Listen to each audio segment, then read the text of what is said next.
안녕하세요. 생생매거진 오늘 황진입니다. 몇 해 전부터 전국의 특색 있는 거리나 골목 여행 코스들 이름이 비슷비슷한 게 참 많아졌습니다. 서울 이태원의 경리단길이 성공하면서 전국적으로 이 무슨 리단길 따라하기 열풍이 불었었죠. 대구에도 복리단길이 있고 경주에는 황리단길, 포항엔 교리단길이 있어요.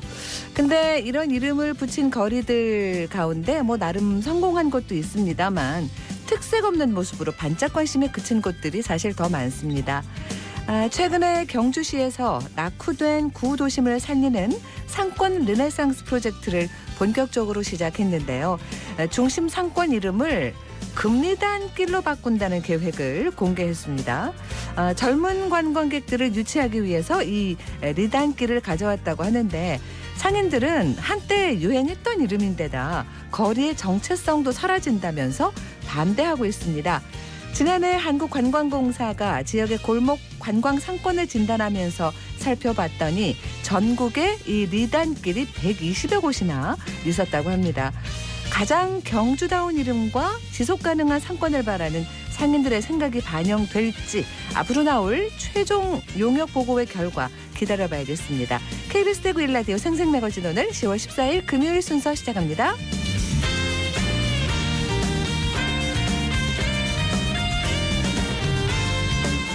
생생매거진 오늘은 대구와 경북 지역 및 모두가 함께하는 시사정보 프로그램입니다. 오늘도 청취자 여러분 곁에 한 걸음 더 가까이 다가갑니다. 안동, 포항, 울릉 연결해서 날씨와 소식부터 전해드립니다. 안동입니다. 오늘 경북 북부 지역 아침엔 쌀쌀하고 낮에는 포근해 일교차가 크겠습니다. 오전까지 내륙 지역은 안개가 짙게 끼면서 시야가 답답한 곳들이 많았는데요. 가시거리가 1km 미만으로 짧아지겠고요. 강이나 호수와 인접한 지역은 더 안개가 짙으니까요. 교통안전에 각별히 유의하셔야겠습니다. 낮 최고 기온 안동 22도지만 해가 지면 공기는 금세 서늘해지면서 하루 사이에도 기온 변화가 크겠습니다. 감기 걸리지 않도록 주의해 주시고요. 주말인 내일도 일교차가 큰 환절기 날씨가 이어지겠습니다. 주말을 맞아 경북 북부 지역에선 다양한 가을 축제가 개최됩니다. 안동 간고등어 먹거리 축제가 오늘과 내일 이틀 동안 안동 서부시장 일원에서 열리는데요. 간고등어 육로 운송 재현 행렬을 시작으로 간제비 시험과 노래자랑, 각종 공연이 이어지고 시장 내 식당에선 간고등어 요리를 비롯해 다양한 음식이 선보일 예정입니다. 내일은 제4회 예천국제 스마트폰 영화제가 이틀간 도청 신도시 야외 특설 무대에서 열리는데요. 내일 개막 선언 이후에는 시상식과 동시에 국민들로 구성된 서포터즈의 주제 공연과 EDM, 밴드 공연, 재즈 가수 등 다양한 즐길거리가 펼쳐집니다. 안동에서 전해드렸습니다. 이어서 포항입니다. 쾌청한 하늘 아래 완연한 가을 날씨가 펼쳐지고 있습니다. 경북 동해안 오늘도 한낮 기온 20도를 웃돌면서 예년 이맘때 날씨를 보이겠는데요. 하지만 해가 지면 금세 쌀쌀해집니다. 시간대에 많은 옷차림 해주시면 좋겠습니다. 다음 주 초부터 다시 찬 공기가 유입되면서 날이 부쩍 추워지겠습니다. 건강관리 잘해주시기 바랍니다. 내일부터 2주간 포항의 대표 문화예술축제이자 전국 유일의 스틸아트 전문 예술제인 스틸아트 페스티벌이 열립니다. 송도해수욕장 일원의 유명 조각가의 스틸 작품 20여 점과 포항 기업들의 스틸 작품 14점이 설치됐고 투어형 프로그램들이 마련됐습니다. 시민 도슨트가 직접 안내하는 도슨트 투어를 통해서 작품에 대한 해설을 들을 수 있고요. 앱을 활용한 아트 투어, 앱 투어도 떠날 수 있습니다. 또 현장에서는 다양한 버스킹 공연과 함께 아티스트 워커 토크가 진행되는데요. 작품에 대한 작가의 의도와 스틸을 활용한 작품의 특성에 대한 이해, 그리고 철강 근로자로서 포항과 스틸아트 페스티벌에 대한 의미 등 전반적인 스틸아트에 대한 궁금증을 해소하는 계기가 될 것으로 기대됩니다. 올해 포항 스틸아트 페스티벌은 철과 예술, 도시의 역사와 문화를 하나의 용광로에 녹여낸 행사인데요. 차가운 철이 따뜻한 예술로 거듭난 스틸 작품들을 감상하면서 시민들이 위로를 받고 힘을 얻었으면 좋겠습니다. 지금까지 포항이었습니다. 이어서 울릉입니다. 울릉도와 독도는 구름 많은 하늘 보이고 있습니다. 현재 기온은 어제보다 1도 낮은 19도, 습도는 70%입니다. 동해 중부 먼바다에는 동풍이 불면서 0.5에서 1m의 잔잔한 물결이 일고 있습니다. 오늘 여객선은 정상 운항합니다. 울릉군의 귀농 귀촌 정책이 큰 호응을 얻고 있습니다. 울릉군은 인구 증가와 농업 활성화를 위해 울릉에서 한 달 살아보기와 귀농 귀촌 아카데미 프로그램을 시행 중인데요. 한 달 살아보기는 귀농 귀촌을 희망하지만 정보와 경험이 부족해 고민하는 도시민이 한 달간 농촌 생활을 체험할 수 있는 프로그램이고요. 귀농 귀촌 아카데미는 예비 귀농인을 대상으로 농지법부터 농업 관련 교육, 지역 귀농인 교류 등을 통해 지역 환경에 빨리 적응하도록 도움을 주는 프로그램입니다. 그 결과 지난해 한 달 살아보기 참가자 10명 중 3명이 귀농을 결심했고 올해 역시 참가자 10명 중 2명이 귀농을 결심했습니다. 또 귀농귀촌 아카데미에서 현재까지 총 67명의 수료생을 배출하는 등 성과를 거두고 있는데요. 울릉군은 앞으로도 밭농업 활성화를 위해 품종 개발과 기술 연구를 적극 지원하겠다는 계획입니다. 지금까지 울릉이었습니다.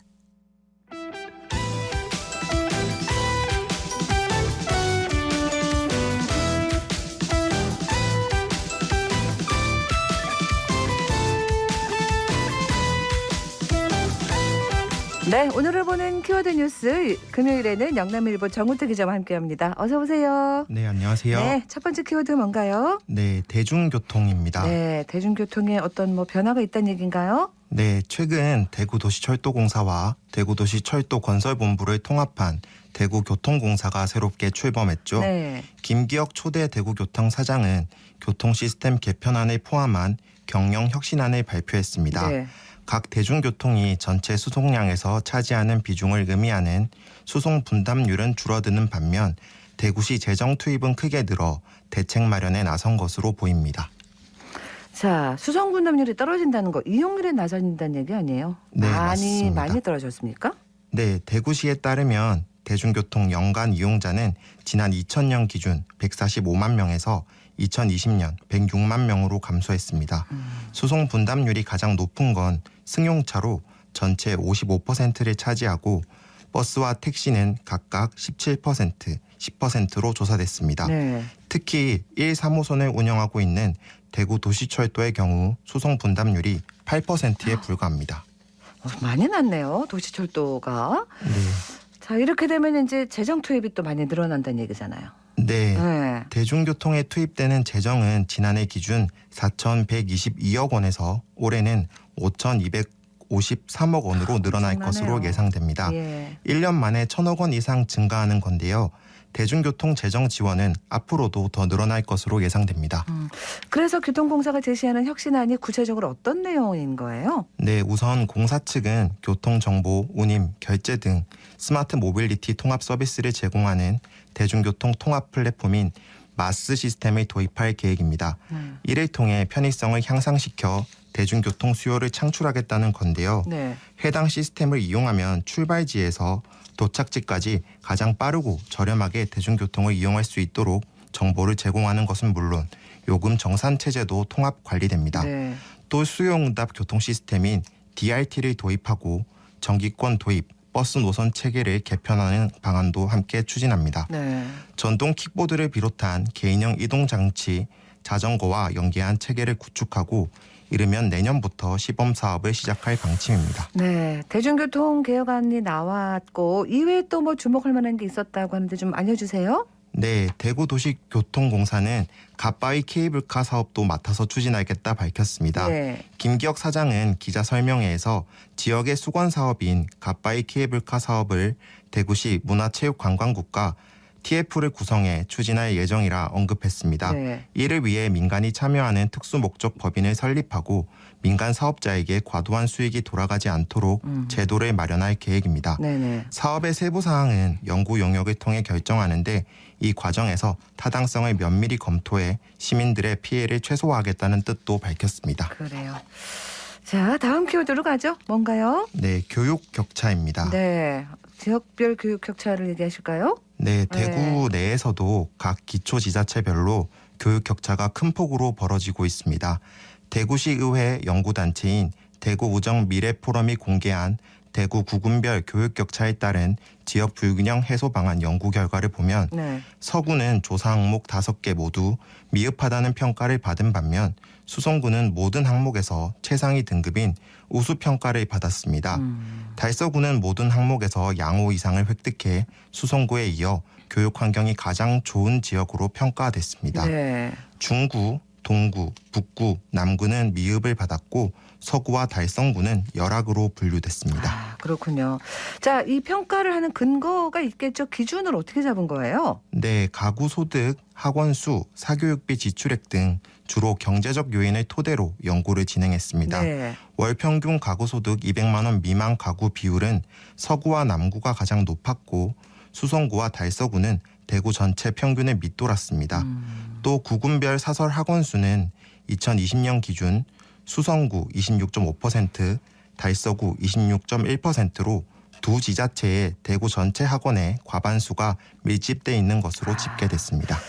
이게 참 부모의 경제력 차이가 교육 격차로 이어진다는 거 이렇게 또 한번 확인할 수 있는 거네요. 네, 맞습니다. 네. 대구 의정 미래포럼은 학부모와 교육 관계자 등을 대상으로 한 설문조사와 기존 자료를 토대로 2차 분석을 진행해 정책에 반영할 방침입니다. 네. 교육 격차 해소를 위해 지역별로 차등적인 지원이 필요하다는데 공감대가 형성됐고 네. 불균형 완화를 위해 교육계뿐만 아니라 지역사회 전반의 관심과 참여가 절실하다는 주장이 설득력을 얻고 있습니다. 네.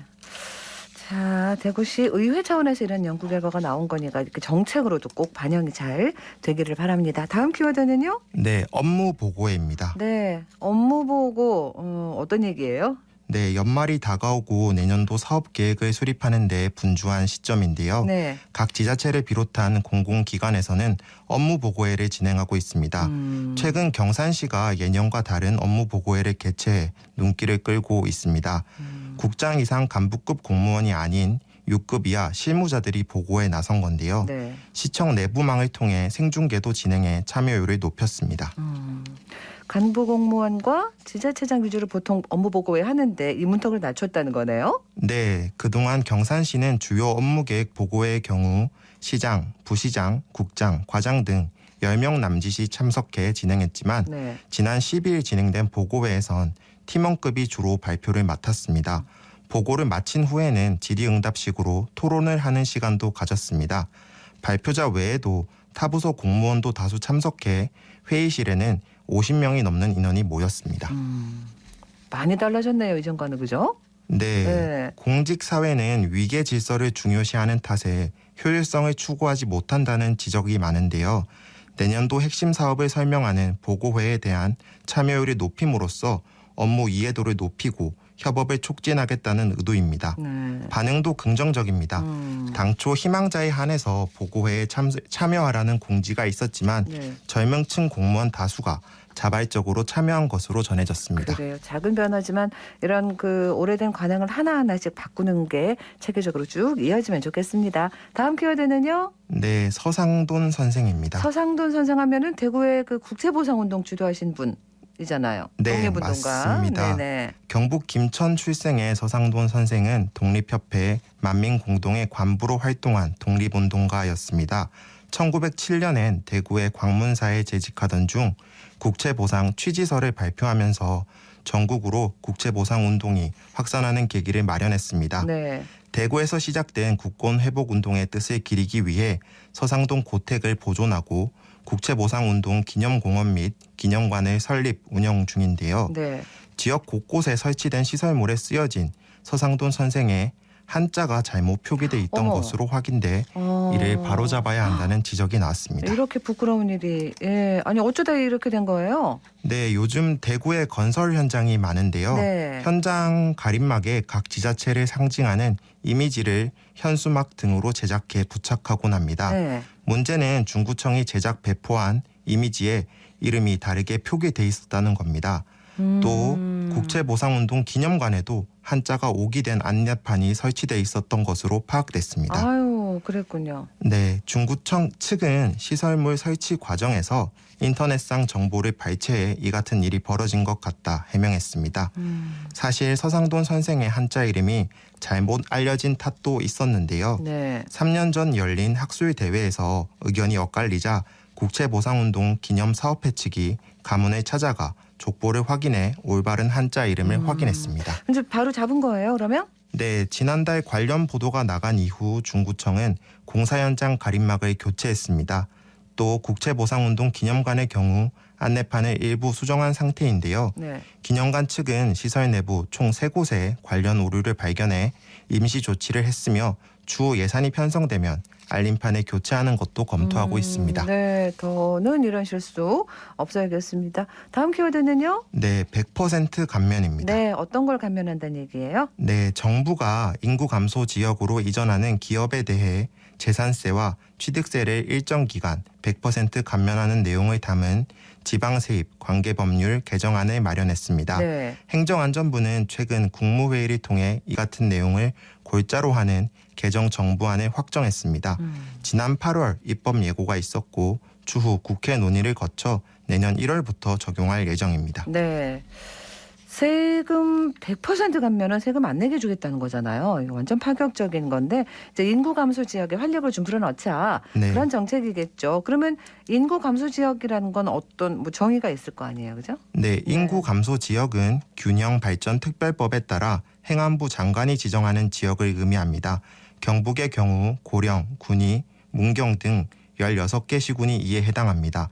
광역시는 이와 거리가 멀다고 생각하실 수 있지만 대구에도 남구와 서구가 인구 소멸 지역으로 지정돼 있습니다. 출생률과 인구 구조 등을 종합적으로 고려했을 때 소멸이 우려되는 지역이기 때문인데요. 네네. 인구 감소 지수를 평가하는 지표로는 인구 증감률, 인구 밀도 외에도 청년 순 이동률, 고령화 비율, 유소년 비율, 재정 자립도 등이 있습니다. 네. 지역 활성화를 위한 세제 감면, 그러니까 어떻게 해야 받을 수 있는 거예요? 네, 정부가 마련한 개정안이 시행되면 인구 감소 지역에 창업을 하거나 사업장을 신설한 경우 5년간 취득세, 재산세가 전액 감면됩니다. 5년 이후에는 3년간 50% 감면이 적용됩니다. 그렇군요. 자, 마지막 키워드 간단하게 하나 볼까요? 네, 드론 책 배송입니다. 아, 드론으로 책을 배송한다는 얘기인가요? 네, 네. 수성구청은 드론을 활용한 구립도서관 책 배송 서비스를 시작합니다. 수성구청은 지난 5월 관련 실증 요령에 착수했고요. 전용 배송함과 드론 낙하산, 정밀 센서, 이착륙 패드 등을 제작해 안정성을 확보했습니다. 네. 관제 시스템과 도서관 홈페이지 개선 작업을 완료한 뒤 본격적으로 비행 실증을 추진할 계획입니다. 어디 할 수 있는 거예요? 네, 차량을 대신해 용학, 무학숲, 파동 도서관 간 도서 이송을 드론이 맡고 특히 캠핑 인구 급증 추세에 발맞춰 진박골 야영장과 도서관 방문이 힘든 장애인을 위해 장애인 국민체육센터에도 책을 배송할 예정입니다. 알겠습니다. 오늘 여기까지 듣고 마무리할게요. 고맙습니다. 감사합니다. 오늘 본 키워드 뉴스 영남일보 정우태 기자와 함께했습니다.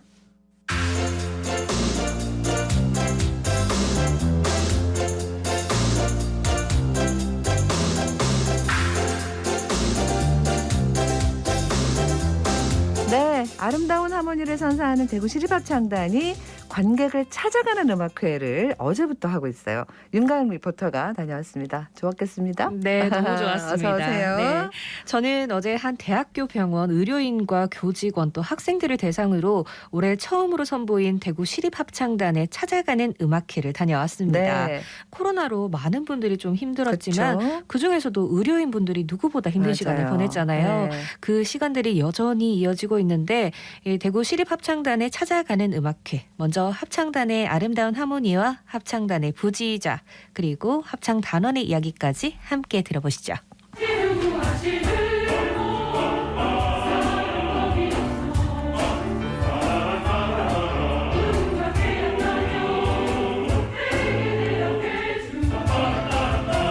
안녕하세요. 대구 시립합창단 부지휘자를 맡고 있는 표태용이라고 합니다. 찾아가는 음악회는 코로나 전에는 15에서 한 20여 회 매년 해왔었는데 코로나 때문에 열리지 못하다가 우리가 그 있는 곳에 찾아가는 그런 음악회라고 볼 수 있겠습니다. 일반 공연은 아무래도 저희들이 클래식 단체다 보니까 그 클래식 위주의 곡들, 찾아가는 음악회는 대중음악부터 해서 재즈 이런 여러 가지의 시민들에게 쉽게 다가가려고 하고 있습니다. 오늘은 앞에는 가곡 2곡을 준비했고요. 뮤지컬 앤드류 로이드 웨버의 연곡을 저희들 준비했고, 후반부에는 가요를 편곡하여서 간호사분들이 이제 코로나 블루 때문에 굉장히 힘들어했는데 좀 위로하는 마음으로 저희들 즐거운 음악회를 준비하였고, 중간에 우리 이제 그 테너 2분이 익히 잘 알려진 내순 드라마와 가곡을 준비하였습니다. 네, 안녕하세요. 저는 대구 시립합창단 테너 단원 안혜찬이라고 합니다. 코로나 때문에 관객과 만나는 횟수가 급격하게 줄어들어서 굉장히 아쉬운 마음이 컸는데 이번을 계기로 다시 관객들과 만날 수 있게 돼서 너무 기쁘고 또 설렙니다. 저희가 다양한 합창곡들도 준비했는데 저는 오늘 그 합창곡과 별개로 김효근 선생님의 첫사랑이라는 곡을 준비했습니다. 이번 공연이 간호사 선생님들이 대부분 주 관객분들이신데 최전방에서 열심히 싸워주셨던 분들이 좀 이 공연을 통해서 힐링받고 가셨으면 좋겠습니다. 그래요. 또 대구가 유네스코 음악 창의 도시 아니겠습니까? 네, 맞습니다. 이런 공연들이 많이 없어져서 코로나 때문에 아쉬웠는데 너무 반갑습니다. 네, 그렇습니다. 이번 대학병원 의료인을 시작으로 지역의 초등학교와 중학교 또 고등학교를 찾아가면서 공연을 펼칠 거라고 하는데요. 네. 자세한 이야기는 대구 시립합창단의 담당자에게 들어보시죠. 네, 안녕하세요. 대구 시립합창단 공연 담당을 맡고 있는 김윤홍이라고 합니다. 올해 12월까지 대구 관내 초중고 대상으로 15회 찾아가는 음악회를 진행할 예정이고요. 그리고 10월 20일 화요일 대 콘서트 그랜드홀에서 저희 대구 시립합창단 기획공연으로 송년음악회도 준비하고 있습니다. 신청 방법은 상시 신청과 공문을 통해서 신청 접수를 받는데요. 초중고등학교는 내년 1, 2월 중 찾아간 음악회 다시 내년 상반기에 접수할 예정이고, 합창단 공연 일정과 겹치지 않는 일정에 한해서 합창단 연주가 가능한 장소인지 답사 후 진행하고 있습니다. 오늘 공연은 힘든 시기를 보낸 영남대학병원 의료인을 응원하고 영남20대 학생 그리고 교직원 그리고 공연을 관람하러 오신 시민을 위한 음악회로 잠시 지친 일상에서 벗어나 힐링의 시간을 가지는 음악회로 보시면 될 것 같습니다. 인기가 많겠어요. 네. 올해 신청 끝났고 내년 상반기 신청 문의를 해야 될 텐데 네. 오신 분들이 너무 좋아하셨겠어요. 맞습니다. 어제 시립합창단의 무대는 대학 강당에 마련이 됐는데요. 잠시 병원을 벗어나서 공연을 보면서 박수도 치고 이런 즐거운 모습을 그러니까, 봤습니다. 네. 공연을 마친 뒤에는 간호사 2분도 만나봤습니다. 안녕하세요. 저는 영남대학교 병원 301병동에서 근무하고 있는 박진숙 간호사입니다.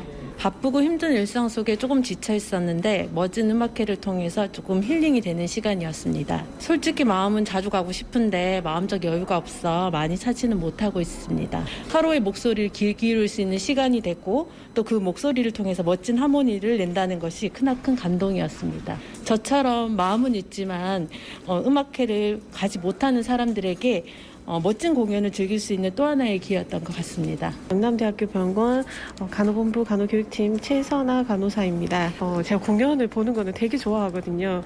그냥 감동이었어요. 저는 뮤지컬 쪽을 이제 노래를 좋아해서 일단 뮤지컬 쪽으로 자주 갔었고요. 이렇게 한 번씩 시향도 갔었고 이렇게 많이 횟수는 되진 않지만 그래도 그 공연장 한 번씩 찾았던 것 같습니다. 같이 한 목소리를 내서 이렇게 사람들한테 감동을 주는 그런 게 너무 좋았던 것 같아요. 그래서 갑자기 조금 전율이 약간 흘렀다? 그 정도. 네, 제가 그 결혼하기 전에는 시간적 여유가 있어가지고 이렇게 공연장을 많이 다녔었는데 결혼하고 나서는 일과 업무, 육아 이런 것 때문에 공연장을 진짜 가기가 어려웠거든요. 근데 이렇게 병원에 이제 찾아주시니까 저희가 너무 좋았던 것 같아요. 합창단에 찾아가는 음악회는 연말까지 15회로 예정이 되어 있습니다. 다음 공연은 21일 달구벌 고등학교에서 네. 열리는데요. 12월에는 대구 콘서트하우스에서 대구 시립합창단의 공연이 예정이 되어 있습니다. 아름다운 하모니를 듣고 싶은 분들은 참고하시기 바랍니다. 네, 잘 들었습니다. 고맙습니다. 윤가영 리포터였습니다.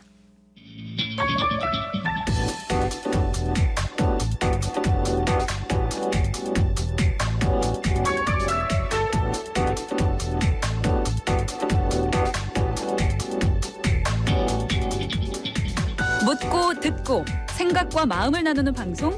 지금 여러분께서는 대구 경북을 보고 듣는 생생 매거진 오늘을 함께하고 계십니다.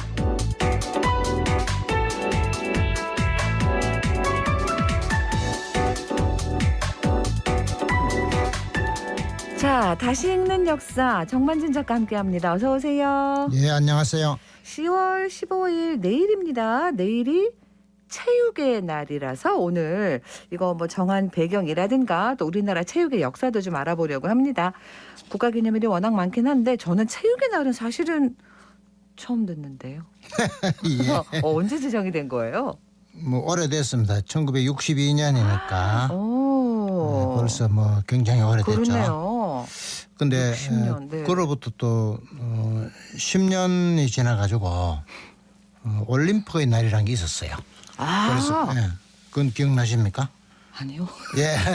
그 하여튼 그 두 개를 합쳐가지고 합쳤는데 이제 명칭은 체육의 날로 그냥 그대로 통용을 했어요. 네. 이제 제정을 한 이유는 체육 활동을 통해서 국민들의 건강과 체력을 지능 양성하고 여가를 건강하게 건전하게 보내는 이런 사회 풍토를 도모하자 이런 게 제정의 목적이었죠. 네.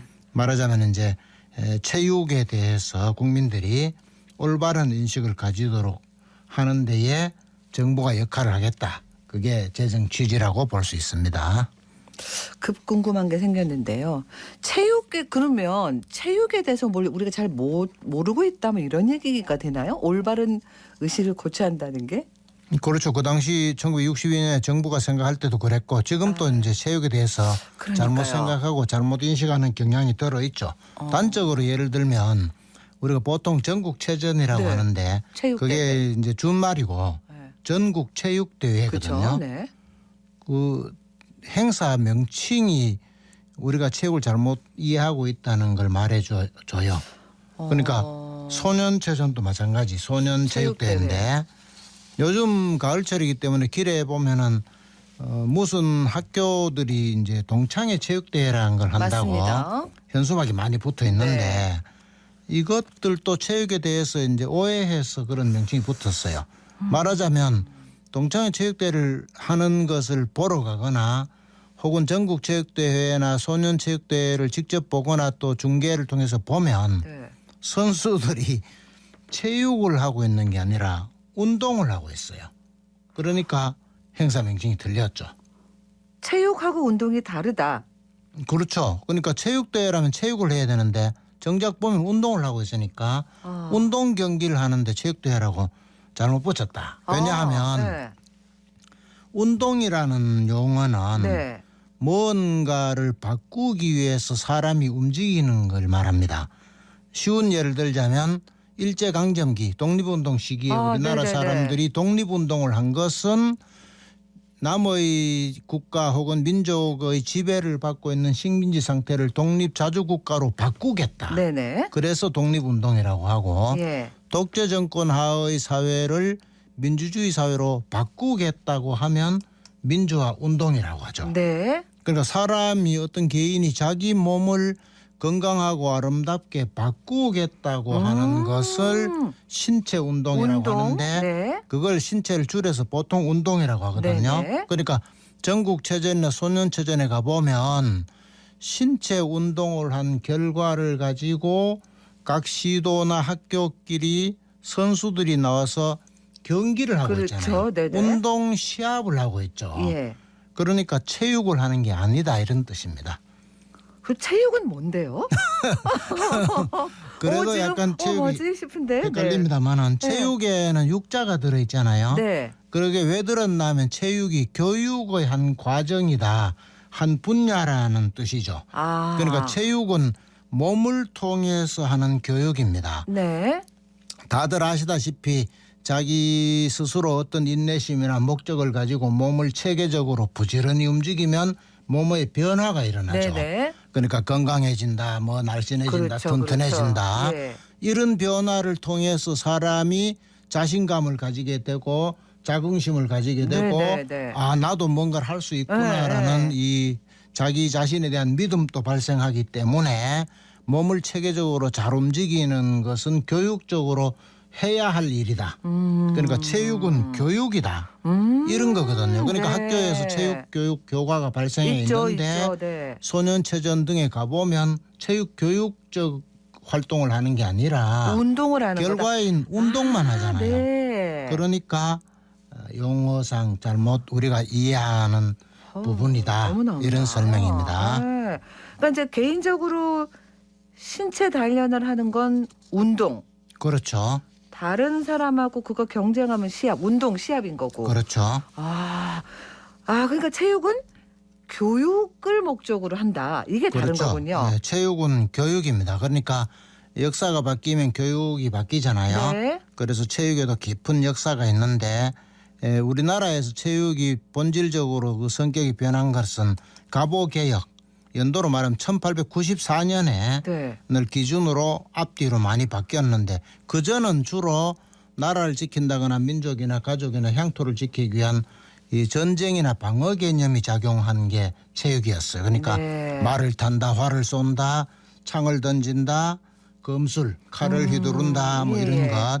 여기에 예술적 기능이 약간 가미되면 우리가 드라마 같은 데서 종종 보는 건무, 칼 들고 춤추는 거 있죠.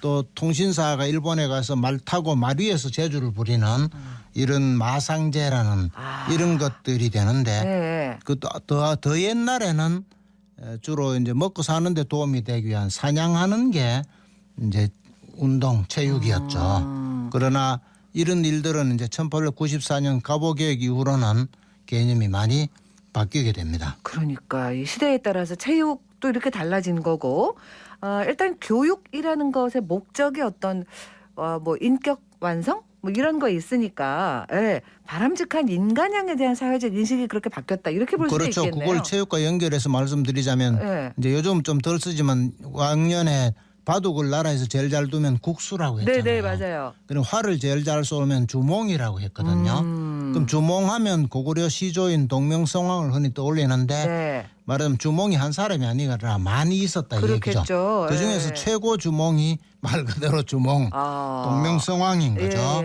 그런데 그때만 해도 이제 무예 능력, 체육 능력만 봤는데 운동 능력만 봤는데 시간이 흐르면서 이게 이렇게 단순한 일이 아니다 말하면 사회가 발전을 하니까 그래서 문무가 겸비가 돼야 바람직한 인간형이 다 돼서 우리나라에서 최초의 한시를 남긴 을지문덕 장군 있잖아요. 네. 여수장 우중문 씨.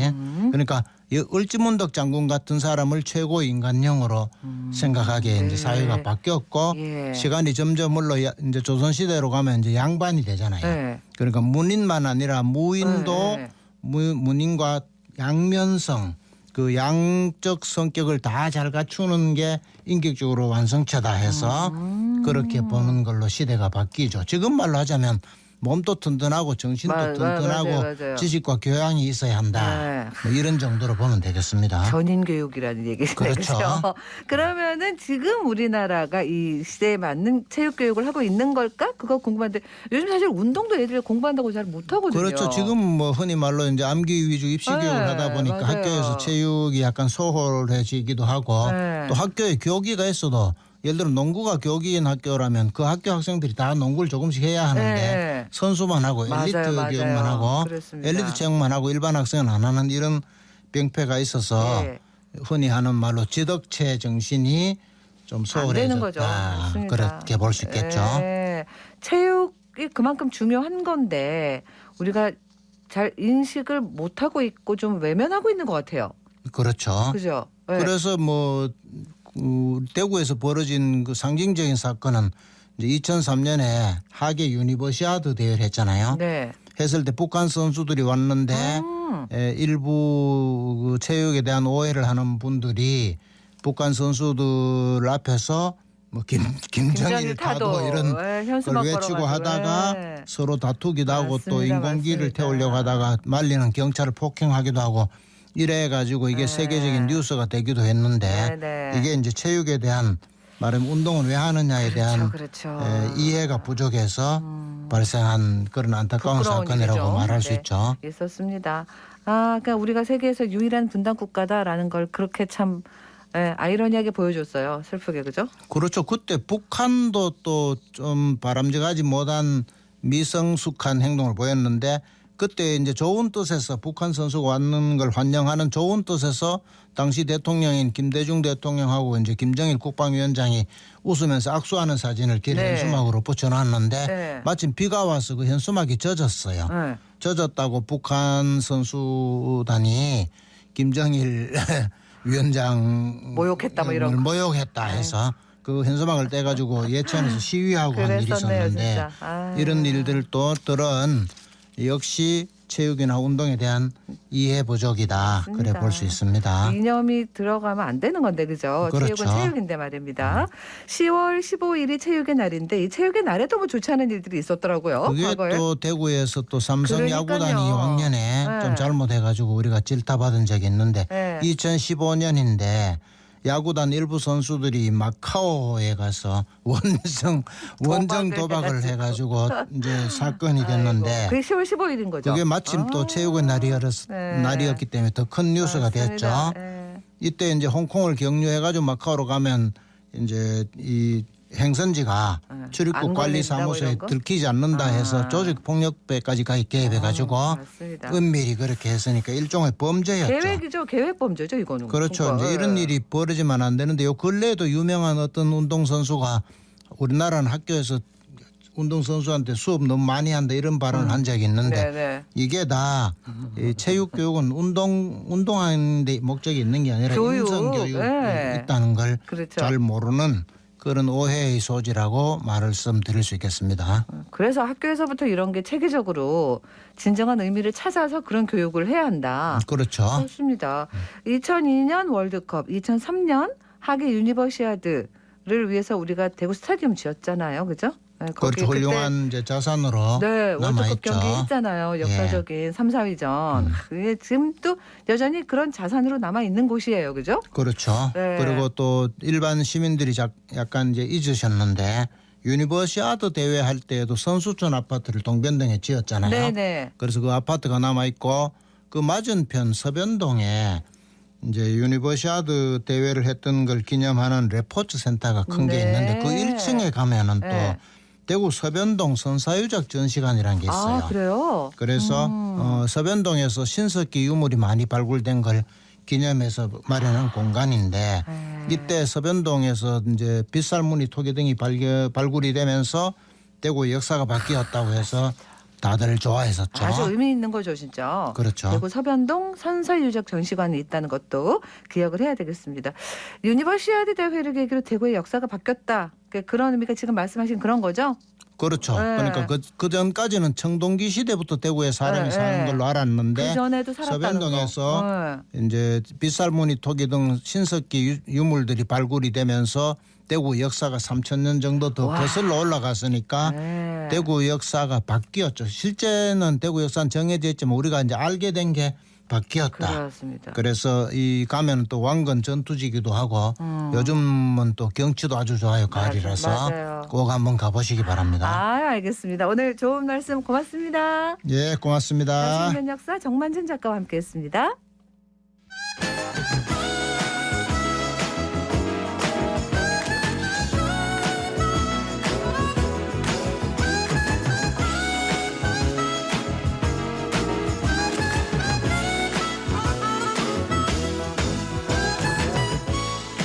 자, 그늘엔 문화 오늘은 최영의 음악 칼럼니스트와 함께합니다. 어서 오세요. 네, 반갑습니다. 네, 자 오늘 현장 리포트에서도 대구 시립합창단 네. 찾아가는 공연한다고 그 네. 얘기도 했고 또 메인 공연도 또 한다고 그러더라고요. 네네. 네, 진짜 연주자를 보면 엄청 바쁘세요 요즘. 아, 공연이 맞아요. 많다는 거죠? 네. 네. 그동안 저희들 코로나 때문에 너무 막 못했구나. 메말라 있었는데 네. 올해 처음 열린 2022 판타지아 대구 페스티벌 속에 오페라 축제, 제주 축제, 포크 페스티벌 등이 한꺼번에 몰려서 열리면서 네. 그야말로 10월은 대구 있는 뮤직 페스티벌의 맞습니다. 도시가 되었습니다. 네. 21세기는 문화예술의 시대라고 우리가 이야기를 하고 있는데 아마 그중 하나가 문화가 관광 산업과 바로 연결이 그렇죠. 되어서 맞아요. 이 대구의 음악 축제가 앞으로는 타 지역 더 넘어서 외국에서도 이 함께 즐기기 위해 찾아올 수 있도록 되는 좋은 축제가 되었으면 하는 바람이 있습니다. 지금 저 월드 오케스트라 시리즈 사이먼 레틀 조성진 공연은 뭐 오픈하고 네, 1분 하고 싶어도 못하고 근데 연주 막 너무 좋아가지고 그랬잖아요. 저도 사실 좀 기다렸다 사야지 하고 들어가 봤더니 1분 만에 매진이라고 해서 아쉽게 표를 구하지 못했고요. 그래서 저는 어제 이렇게 이틀간 진행되었었던 바이올리니스트 레오니다스 카바코스의 바흐 무반주 소나타 파르티타 전곡 리사이틀의 이틀째 공연을 다녀왔습니다. 세계적인 바이올리니스트 어떠셨어요? 소름이라고 막 그러는데 너무 좋았고요. 그죠? 바이올린이라는 악기를 저렇게 다룰 수 있구나. 연주자는 테크닉이라는 부분의 기술자일 수도 있구나라는 맞아요. 태어나서 그렇게 바이올린 연주를 잘하는 사람을 가까이서 처음 봤었습니다. 너무 행복했었고 너무 좋았던 공연이었습니다. 그런 좋은 공연들이 쭉 대구에서 해서 사실은 전국에서 막 찜해놓고 오시고 그러잖아요. 네. 그죠? 네. 자, 오늘은 어떤 이야기를 준비하셨어요? 네. 사실 가을은 성악의 계절, 우리 오페라 축제를 하고 있기도 하지만요.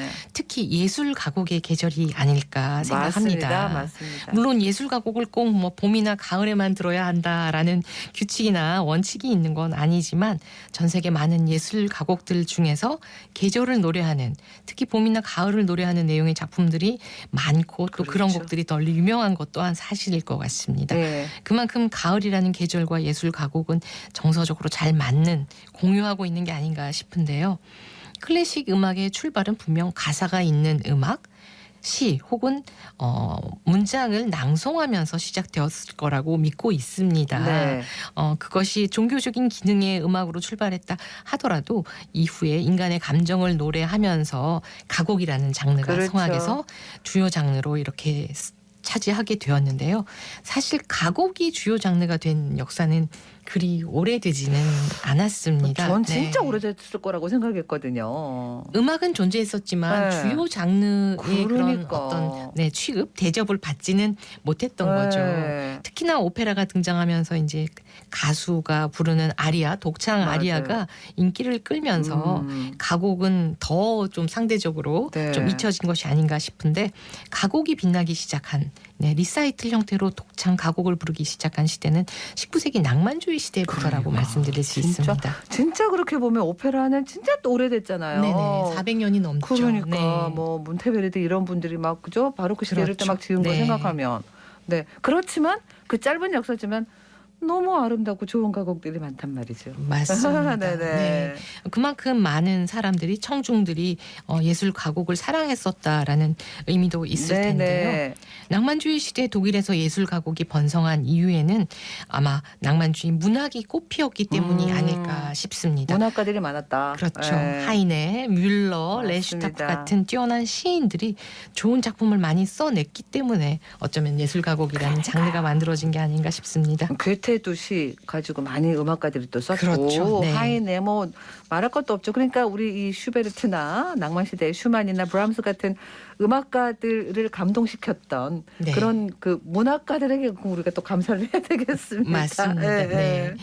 사실 저는 학창 시절 해마다 봄, 가을에 봄맞이 혹은 가을맞이 한국 가곡의 밤 음반을 찾아서 구입해서 한국 가곡을 학교보다도 더 먼저 이렇게 배웠던 세대입니다. 이 공연들이 TV에서 상연이 될 만큼 많은 시민들이 현장에 참여하지 못했던 시민들이 기다렸고 또 음악을 즐겼던 시절이었다고 생각이 됩니다. 그렇죠. 이 세계적인 성악가나 피아니스트가 공연을 해도 TV에서 보여주지는 않았던 것 같은데 그만큼 그 시절에는 이 한국 가곡을 시민들이 좋아했던 것이 아닌가 싶습니다. 그래서 중고등학교 음악교과서에 있는 가곡들이 이미 이런 공연을 통해서 음반을 통해서 귀에 익숙해졌던 그런 음악으로 접했던 시대가 있었습니다. 왜 그 봄맞이 뭐 신춘 가곡제, 뭐 이렇게 가을, 뭐 추계 가곡제 이런 게 당연하게 열리고 그랬었는데 맞아요. 언제부터가 네. 지금 안 열리 없네요. 그죠? 그러고 그렇죠. 보니까 네네. 대학생들 위한 가곡제도 있었단 말이죠. 맞습니다. 80년대 초반 시작된 이 대학 가곡제, 엄밀하게 대학 창작 가곡제라고 할 텐데요. 네. 이렇게 인기가 있었던 가곡의 새로운 창작을 맞습니다. 자극하기 위해서 네. 시작된 축제였었습니다.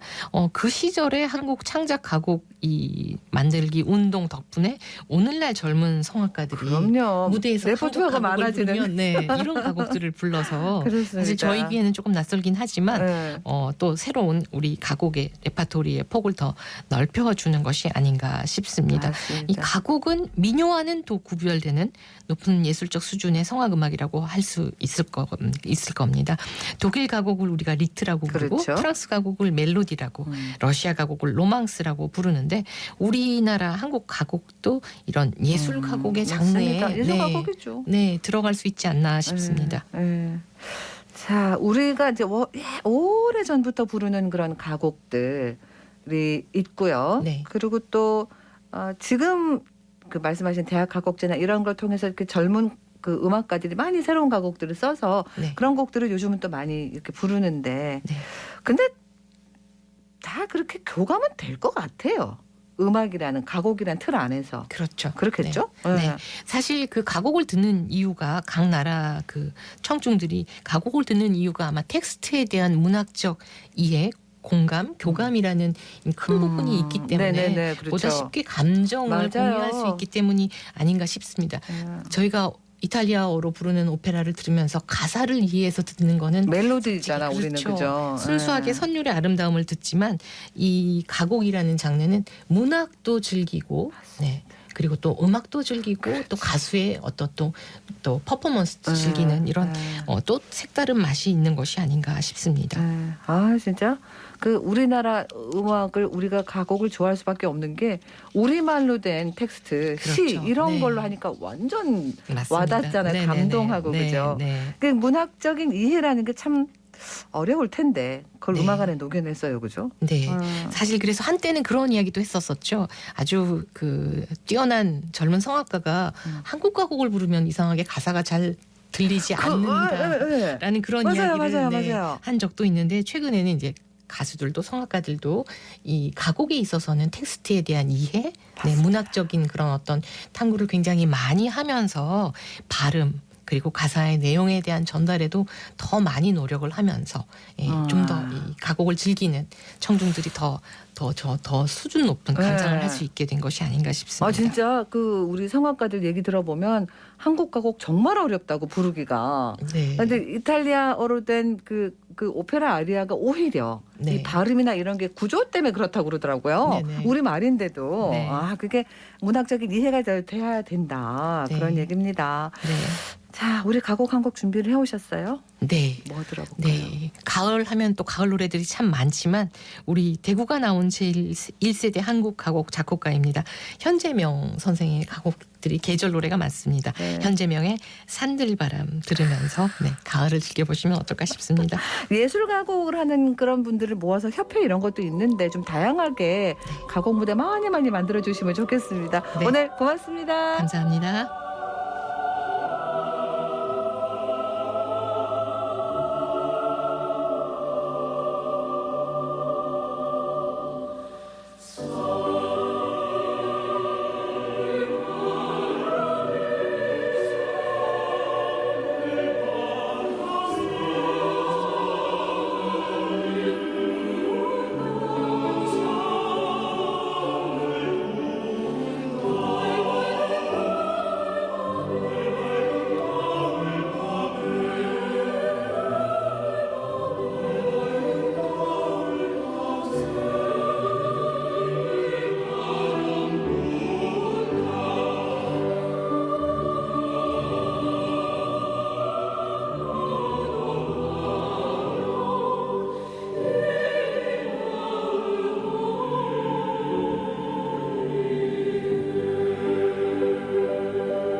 현재명의 산들바람 들었습니다. 금요일엔 문화, 최영의 음악 칼럼니스트와 함께했습니다. 교통정보입니다. 서유리 리포터. 네, 먼저 시내도로 정보입니다. 달구벌대로 위로 만촌내거리에서 범어내거리까지 막히고요. 조금 더 지나서 수성교부터 반월당 내거리까지도 차간거리 당겨서 이동합니다. 지산로와 동대구로 위로는 관계삼거리에서 두산오거리까지 서행 흐름 보이고 범어내거리부터 동대구역 지나서 파티마 3거리까지 몰렸다 풀렸다 반복하고 있습니다. 이어서 봉동로 남구청 내거리에서 중동교 구간은 통과하는 데 7분 정도 생각하셔야겠고요. 국채보상로는 비산 내거리에서 동신교 구간 양방향으로 지체되고 있습니다. 이어서 고속도로 상황입니다. 경부고속도로 서울 방향의 작업 구간이 있는데요. 금호분기점 부근 138km 지점부터 1대 1km 구간 4차로에서 차선 도색 작업 중입니다. 같은 방향으로 더 올라가서 남구미 부근 164km 지점부터 166.1km 지점까지 1차로 막고 도로 관련 작업 이어지고 있습니다. 지금까지 이 시각 교통정보였습니다. 요즘 주말마다 팔공산으로 가는 차들이 아주 길게 늘어서 있던데 팔공산 승시축제가 오늘부터 16일까지 동화사에서 열립니다. 산중에서 펼쳐지는 전통 장터, 거기에 불교 문화 대전이 함께 열려서 볼거리가 아주 풍성해졌어요. 대구시에서는 교통 편의를 위해 동대구역에서 행사장까지 운행하는 급행 1번 버스 노선을 늘리고 또 시내 80 주차장에서 동화사까지 셔틀버스도 운행을 한다고 합니다. 대중교통 이용하면 불편 없이 다녀올 수 있겠어요. 10월 14일 금요일 생생매거진 오늘 여기까지입니다. 함께해 주신 여러분 고맙습니다.